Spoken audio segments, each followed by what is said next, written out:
Presidential Advisor Joey Concepcion, iminumungkahi ang unti-unting pag-alis ng paghihigpit sa kwarentina para sa darating na mga manlalakbay na international upang di na mahirapan pa ang mga nagbabalik sa bansa, lalo pa na napakamahal ng gastos kung matagal ang pananatili sa pasilidad. Iminumungkahi din sana niyang payagan na ang negative antigen test result bilang travel requirements para sa mga OFW at returning Filipinos na darating sa bansa. Bukod sa MURA, mas madaling lumabas ang resulta at makakatipid ang mga OFW at returning Filipinos. Panoorin lamang po ang video na ito para sa karagdagang impormasyon. At kung bago ka pa lang sa aking YouTube channel, huwag kalimutang i-subscribe, i-likes at i-click ang notification bell para maging updated kayo sa mga susunod ko na video. Coming to America, you basically just need an antigen test, no, within 24 hours prior to your departure out of Manila. So that's not very hard to do, no, and that's accepted.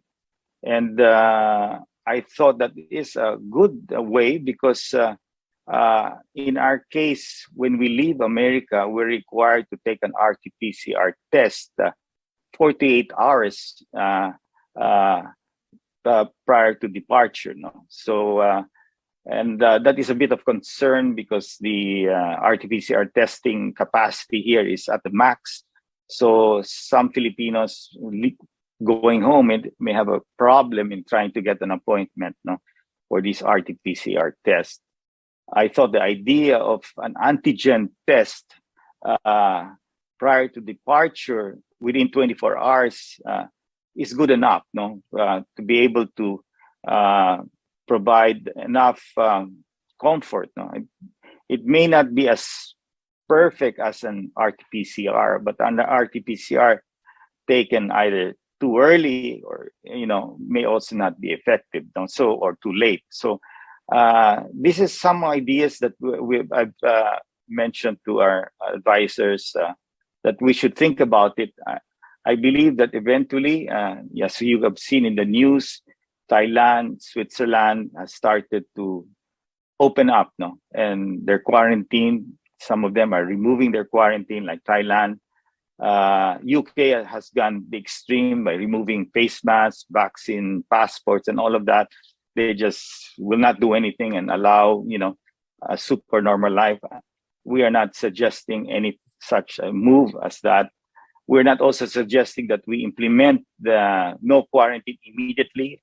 What I'm proposing to our IATF members is that a gradual move towards, to me, the removal of quarantine in the Philippines and moving towards home quarantine rather than facility-based quarantine. Because my own view is that it has not actually helped us from preventing Delta or Omicron from entering the country. I mean, you can see in 2 weeks' time, Omicron has swamped, NCR. And basically, if you look at the positivity rate in the Philippines and America, it's about the same. As we see Omicron start to subside, then maybe we can move towards a gradual phase out of our quarantine in the country. I believe that the airlines are struggling with 3,000 passengers daily to be accepted. That's not going to make these airlines stay viable. And we are actually competing against other nations like Thailand and other countries for tourists. No? And if Thailand is starting to open, I think the Philippines should start to look at opening up. No?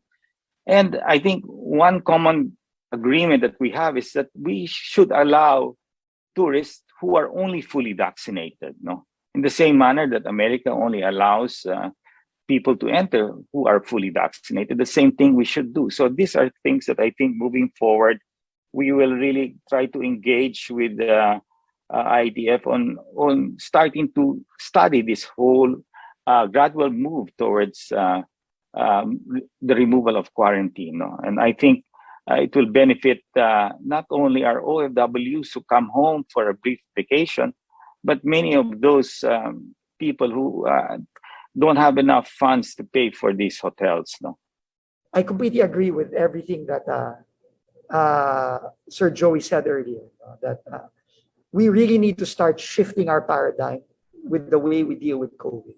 We cannot live in fear anymore. We really have to find a way to live with this and try to achieve what we've been trying to call the new normal for so long. And I think we are finally here. I'm glad that Secretary Vince also seconded it, that I think it's about time that we really have to accept the fact that we have to live with COVID. And the extreme would be the UK version, where you just totally dump all of these protocols, which I don't agree with. But in the case of Thailand, which is moving to remove the quarantine for its tourists, is something that I feel that we should be eventually moving towards to. Initially, we thought that Omicron can be delayed, but as we saw from the last town hall, which was just 2 weeks ago, the cases rose. And at that time, I remember discussing with Sec Duque, it was not with a strong yes, Omicron is here, it's going to swamp us. Before you knew it, it really hit us already all the way to close to 40,000 cases. So I believe that we could move in baby steps. God will bring back the quarantine to 3 days for people coming to our country, and eventually look at home quarantine, eliminate facility-based quarantine and move to home quarantine, which will make it easier for many people. And I talking with Doc Ed Salbania, he mentioned to me that when maybe we're more fully vaccinated, then that could be a possibility, that we look at that direction. So hopefully the health advisors such as yourselves can really come in and help formulate something that we can really live with this virus, and accept that it's there. We can get infected, but we are protected with our vaccines. So I think that's the ultimate benefit that we get from the vaccines, being prevented from serious illness and hospitalization. So hopefully we move on that direction, and we get an alignment, especially with, of course, our medical advisors who provide that guidance to all of us. Dr. Jean, could we get your comment regarding that? Yeah, the message I get here is that going back to normal or relaxing some of these protocols is mainly based on the new experience with COVID, that it is a less severe infection, okay? Just like influenza. Most of the time, it is self-limited. You don't need treatment. You just have to isolate yourself. And I think that's an important way of looking at it. And just an important point here is that for the general population, that can be applicable. But for a certain population, like the vulnerable population, then we should continue protecting the vulnerable population. And I'm talking here, they are 60 years old and above, those with comorbidities. Because right here in the ground, what we have experienced now, who are those admitted? These are the elderly. These are the 65, 60 years old with comorbidities. And we haven't seen anyone less than 50 years old with severe COVID now.